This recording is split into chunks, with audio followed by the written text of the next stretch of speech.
दीक्षा computer languages मध्ये आपलं सहर्ष स्वागत करत आहे. तर आज आपण एक्सेल मध्ये सम इफ फॉर्म्युला आणि सम इफ्स फॉर्म्युला या दोघांचा डिफरन्स काय असतो आणि याचा यूज कसा करायचा ते आज आपण शिकणार आहोत.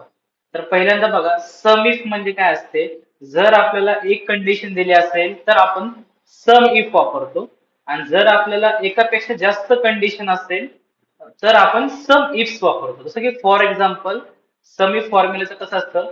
आता बघा इथं मला आहे ना अमोल नावाच्या व्यक्तीने म्हणजे माझ्या नेम वाईज मला काय करायचंय सम करायचे. कशाची करायची आहे?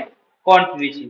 Total by sold quantity by Amol म्हणजे अमोलनी एका महिन्यामध्ये किंवा ह्याच्यामध्ये ह्या बिलामध्ये किती क्वांटिटी सेल केल्या हे मला सम इफ मध्ये काढायचं म्हणजे ते एक कंडिशन आहे.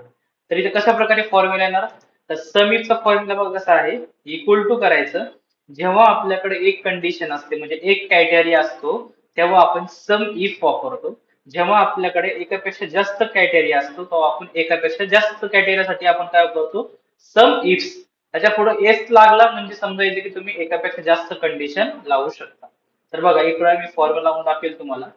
तर पहिल्यांदा काय करायचं माहितीये का की इक्वल कधीही फॉर्म्युला तुम्हाला टाकत असताना एंटर करत असताना पहिल्यांदा इज इक्वल टू द्यायला विसरायचं नाही. त्याशिवाय फॉर्म्युला एक्झिक्यूट केला जात नाही. तर इथं सम इफ करा. सम इफ त्यानंतर कधीही जे कुठलं फंक्शन वापरता तुम्ही आता हे फंक्शनच आहे त्या फंक्शनचा सिंटॅक्स फॉलो करायचा. जो सिंटॅक्स फॉलो करतो तो एक्सेल मध्ये एक्सलंट बनतो. त्याला माहिती पाहिजे की हे काय असतं. तर त्याला सिंटॅक्स बोलतात. तर हे सिंटॅक्स मध्ये पहिल्यांदा काय व्हायचे रेंज. रेंज म्हणजे काय असतं की जिथून तुम्ही डेटा काढणार आहात ती रेंज म्हणजे पहिल्यांदा मला काय करायचं रेंज मध्ये मला हे जी नेमची लिस्ट आहे ना ती लिस्ट सिलेक्ट करायची. केली. त्यानंतर सिंगल कॉमा द्यायचा आहे. सिंगल कॉमा मध्ये मला काय करायचं तर कॅटेरिया. कॅटेरिया म्हणजे काय आहे माझं अमोल नावाची व्यक्ती. अमोल नावावर क्लिक करायचं. अमोलवर क्लिक केल्यानंतर सिंगल कॉमा देऊन नंतर कॅटेरिया म्हणजे काय असते कंडिशन म्हणजे तुम्हाला कोणाशी काढायचं त्या लिस्टमध्ये. अमोल खूप वेळेस आहे बघा इथं बघा 1, 2, 3 तर ह्या अमोलची तिन्हींची पण काय होणार सम होणार आणि नुसती सम नाही होणार त्याची जी काय असेल ना प्रॉपरली एक क्रायटेरिया वाईज त्याची सम होऊन तुम्हाला ते काढून देणार. आता बघा ही पूर्ण लिस्ट सिलेक्ट करून अमोल नावाच्या व्यक्तीवर क्लिक केलं. आता विचारतो तुम्हाला कशाची सम करायची. तर मला सम करायची जी क्वांटिटी आहे ना ती लिस्ट पूर्णपणे सिलेक्ट करायची अशी. आणि काय करायचं ब्रॅकेट कम्प्लीट करा आणि काय दाबा एंटर दाबा. तर तुम्हाला बघा 20 क्वांटिटी अमोलनी खरेदी केल्या बघा. अमोल किती 8. त्यानंतर अमोल इथं 3 11. अमोल इथं 3 9. 20 क्वांटिटी बघा प्रॉपर. तुम्ही नाव चेंज करतो. तसं इथं अमोल टाकलं इथं मी टाकतो नाव इथं सागर. तर बघा सागर चाल.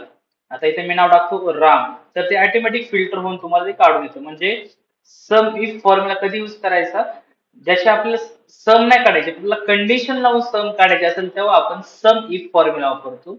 आणि त्याचंच एक अजून एक फंक्शन आहे. त्याचं नाव आहे सम इफ्स म्हणजे एकापेक्षा जास्त म्हणजे फॉर एक्झाम्पल मला राम नावाच्या व्यक्तीने ओप्पोचे प्रोडक्ट किती घेतलेत म्हणजे आता दोन कंडिशन झाल्या. आता राम नाव एक झालं म्हणजे राम नावाचं सर्च करायचं आपल्याला. दुसरं काय आहे की ओप्पो नावाचं प्रोडक्ट किती वेळेस घेतलं ते मला काढायचंय. मग त्याची क्वांटिटी आपल्याला सम करून काढायची. तर इथे एकदम सोप्या भाषेमध्ये बघा इक्वल केलं. सम इट्स इथे यायचं. टॅब दाबा.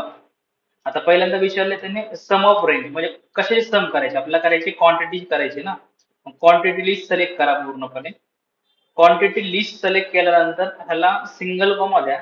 आता जर त्यांनी विचारलंय क्रायटेरिया रेंज पहिल्यांदा म्हणजे पहिल्यांदा ही रेंज दोन कंडिशन ना आपल्या. तर पहिल्यांदा ही रेंज सिलेक्ट करा. सिंगल कॉमा नंतर आपल्या ह्या रेंज मध्ये कोणाला शोधायचंय अमोलला सॉरी रामला करायचंय ना. रामवर क्लिक करा. त्यानंतर सिंगल कॉमा दुसरी रेंज काय आहे आपली. दुसरी आहे आपल्याला प्रोडक्ट रेंज म्हणजे ही दोन कंडिशन झाले ना आपले हे एक सिलेक्ट करा आता. आणि याच्यामध्ये तुम्हाला कोणाला शोधायचंय ओपन शोधायचं इथं क्लिक करा. आणि मग तुम्ही काय करा एंटर बटन दाबा. आता बघा 0 येईल कारण राम नावाच्या व्यक्तीने ओप्पो हा प्रोडक्ट घेतलाच नाही बघा. राम सॅमसंग त्यानंतर राम नोकिया. ओके. आता मी काय करतोय जरा नाव चेंज करतो वाटलं तर थोडं आमच्या जागी मी काय टाकतो नोकिया. नोकिया जो आहे ना म्हणजे त्यांनी घेतलाय ना बघा तो काढून देईल तुम्हाला. आलं 12. बघा राम इथं 12 क्वांटिटी घेतलं. आता इथं पण मी काय करतो रामच्या जागी अजून एक नोकिया टाकतो.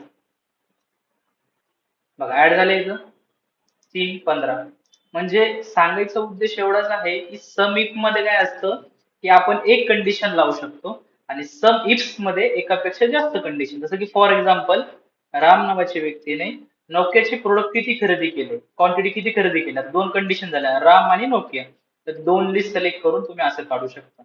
तर बघा परत एकदा तुम्हाला अजून एकदा सांगेल फॉर्म्युला हा मी. इक्वल करायचा सम इफ्स, त्याला सम ऑफ रेंज म्हणजे ज्याची तुम्हाला सम करायची आहे ना, पहिल्यांदा ते सिलेक्ट करा. मग सिंगल कॉमा त्यांनी विचारलंय कॅटिया रेंज म्हणजे फर्स्ट रेंज आपली ही आहे, तर पहिल्यांदा ही लिस्ट सिलेक्ट करा. सिंगल कॉमा नंतर राम नावाच्या व्यक्तीवर क्लिक करा. सिंगल कॉमा नंतर प्रोडक्ट नावाची लिस्ट पूर्ण सिलेक्ट करा. सिंगल कॉमा आणि मग काय करा, आपली नोकियाची लिस्ट करा. म्हणजे ह्याच्यामध्ये आपल्याला नोकियाला सर्च करायचं ना, म्हणून ती लिस्ट सिलेक्ट करायची आणि मग येईल. अशा प्रकारे तुम्ही सम इफ आणि सम इफ फंक्शनचा यूज करू शकता.